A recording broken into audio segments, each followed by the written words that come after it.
You know what time it is. It's book birthday month. ASTER'S CODA Exposure, my precious little book baby, turns 2 this year. It's a toddler! It's learning how to speak! It learned how to speak already, it's a book. And while I shall first preface this saying that on the 23rd/22nd, depending on your time zone, my usual video is going to be replaced by a book birthday live stream and you should come and check it out. But now let's get to the actual video stuff. World building. It's a fascinating thing. Sometimes a painful thing. And if you have read ASTER'S CODA Exposure, you would know that there's not one, not two, but 3 worlds that I had to develop. Well, technically not one because it was Earth. But regardless, this is a decision that I don't know why I decided to make it that way, but I did, so here we are. And I realized that I haven't talked to you guys much about actual content within my book. I've talked a lot about the processes and the different stories about the book, but not much about the actual book's content itself. We're going to be doing a couple of videos like that for book birthday month. So today, my name is Amy Rosenfeld, and I'm going to tell you how I made the 3 worlds.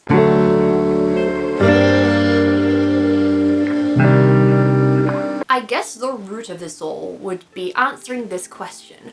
Why did I make the world of ASTER'S CODA, or worlds, a portal fantasy? It was not initially. I wrote on the seat of my pants in very early versions of ASTER'S CODA, and because this had vague superhero inspirations from like Iron Man and stuff, I decided to keep it in the same world with the origin story until chapter 7 of very early versions, where I realized, what do I do? How does she actually get her powers? So I decided that Abby would get pushed through a literal portal, because up and then I didn't realize where the magical creatures and stuff came from, and I made it on accident then, I guess. It became a portal fantasy on accident. That's interesting. So that's one world she gets pushed through, but where did the other one come in? Well, the root of the 3 worlds, as we know it, would be from me wanting to make a portal fantasy with a blood feud between 2 families. I didn't think one would be enough adjacent to Earth, because that would just make things complicated. Where would the earthen magic come from? Exactly. Earth doesn't have its own magic. That's why I made 2 worlds adjacent to Earth and made things twice as hard for myself. Plus, I wanted Earth to be fairly new to this concept of multiple worlds and magic. In reality, if we had many worlds connected to our own Earth, there would be a bunch of ramifications and changes, especially if we knew about them. It would basically be treated like immigration and space travel. But I still wanted to keep Earth unknown to this and have all the overlaps, the portals that blend the worlds together, to be a relatively modern thing. Something unexplored, like the ocean. Something in a way where they would be hidden really well, but there would still be some humans calling this a conspiracy theory and making subreddits on overlaps. And most people would deny them because humans, we be dumb. That's where I came up with having a 3-link chain between the worlds. You can literally see it in my book cover, 1, 2, 3. And then there would be portals that would blend these worlds almost seamlessly together. You could access these worlds via the overlaps, and when you walk through them, you wouldn't realize that you had traveled to another world until it was too late, because it would just be like walking through any natural landscape. Thus, Phaetos and Corin got created in a more formal way than just there are other worlds. Because that's what it initially was. I had nothing planned. It wasn't until writing Exposure as we know it that I started to think about these worlds in a more proper sense. And I wanted these worlds to have different cultural impacts on the portal fantasy and the stuff that surrounded it. Especially Corin as being the one world in this chain that has 2 other worlds connected to it, whereas Phaetos and Earth have just the one world connecting to it. And then of course working out how Earth fits into the equation, being a world that's already established and thus I have to do less world building but still some. We cannot ignore that side of the triad. So let's start with how I developed the world of Phaetos. Being the world furthest from Earth, it would have the harshest relationships with that place. Not that there's really any politics there, it would just take a long time from somebody from Phaetos to get to Earth. Thus it made sense for this to be the main world where my villains came from. The telekinetics, well, not all of them, because that would be racist, but a faction of telekinetics. These are creatures that have many abilities across their spectrum, pun intended because they literally come in many colors. And you see those colors when they turn into a smoke-like cloud. But not just any smoke. Smoke that is energy from their body in its purest form. And their powers stem from energy in all living things. Thus it made sense for Mist, the name of this energy smoke, to be the main magic within Phaetos. I decided that the energy of the mist would spread through Phaetos and then have such high intensities that it would end up creating overlaps with the next world, which I will get to in a moment. But basically I made the historic citizens of Phaetos colonizers. But the repercussions of these early colonizers makes the culture of Phaetos divided. You have the people who still want to explore it on lawful and peaceful terms, and the people who want nothing to do with that and stay far away from overlaps, and then the bigots. This world being the world that started it all, so to speak, I decided to make the magic of that world reflect its history. The overlaps came from Phaetos internally and spread out, so I decided to make casting follow the same rules,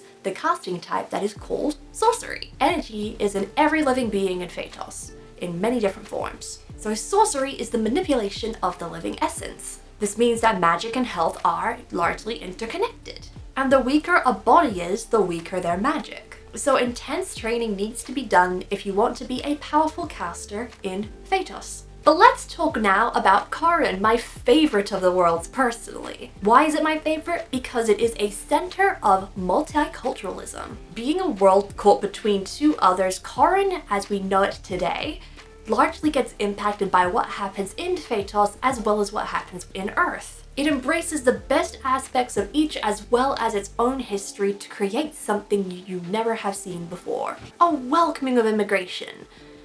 Minus colonizers. And you know what this means? Fantasy tech. More people need to utilize this area of fantasy because I love it so much, so I decided to take it on myself. Earth gave the less developed nations of Kharon technology, and they ran with it. Well, I should say the Sub Rosa mainly ran with it. The Sub Rosa is the main Kharon faction, which is an MI6 adjacent society, and they are dedicated to solving conflicts in which one world impacts another. So much like NASA, a lot of technical developments that happen within the Sub Rosa as they become less new end up getting adopted by the rest of Kharon for use in everyday life. Most of the ASTER'S CODA series takes place within the Sub Rosa, and most of their fantasy tech is powered by power stones. I didn't realize that sentence had power in it twice. These power stones were gifted to the people of Kharon when their gods were slain by some real nasty Phaetos colonizers. This was during the very early stages of the first overlaps. The gods' powers rained from the skies and landed in all these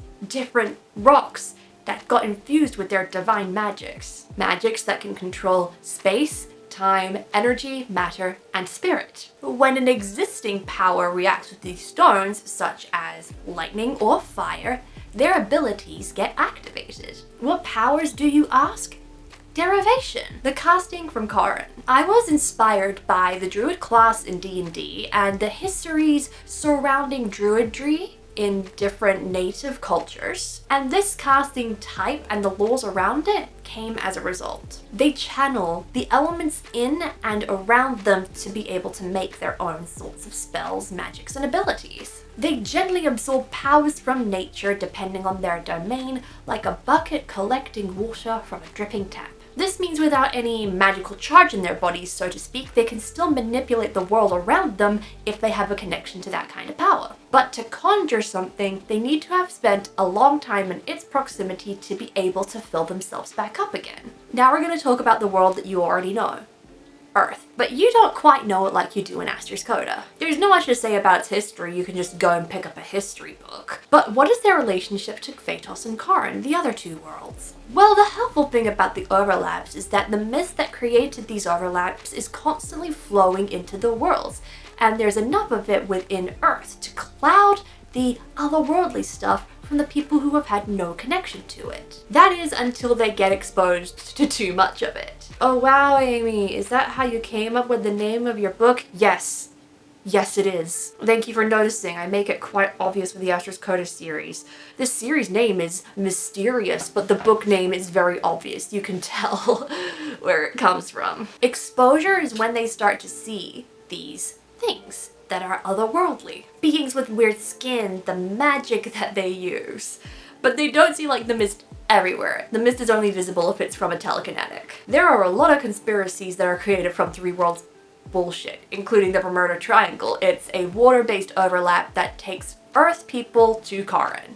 Just one of many overlaps. But in the ASTER'S CODA universe, we've come to a point in history where it might not be three worlds for too much longer. There is so much mist in Earth's atmosphere and it's running out of places to go. And some of the other worlds have been watching. The gods, deities, and the eldritch horrors beyond all three of those worlds have taken notice of 2 times a world being connected, and they are in line to be next. They are waiting for a chance to explore these 3 new territories. That's where we get the third casting type in the ASTER'S CODA universe, bargaining, where a person gains power out of pacts and worshipping deities, or patrons. Now this isn't exclusive to Earth, as people in Karen did this often when their gods were no longer able to step into the actual world of Karen. They used bargaining to be able to still connect to them and their powers. However, it's much more common in Earth. Some people choose to take on these pacts and other people get chosen. Regardless, some kind of ritual and bargain must be made between the patron and the caster to be able to gain these powers and be able to advance their magical abilities in the future. That pretty much sums up the 3 worlds for you guys. Beyond spoiler territory. If you want to see more of these worlds, then you better pick up my book ASTER'S CODA Exposure. The ebook is available throughout all of July for just $1. So you better pick it up now if you haven't had the chance to. I'm going to be releasing more ASTER'S CODA themed stuff throughout this month, so make sure you subscribe to that and to also find out when I go live for my book birthday live stream. And also check down in the description to find my website and subscribe to my newsletter. You can also check out my Instagram and my TikTok in the description too. Stay creative everybody, and I'll be seeing you in the next video.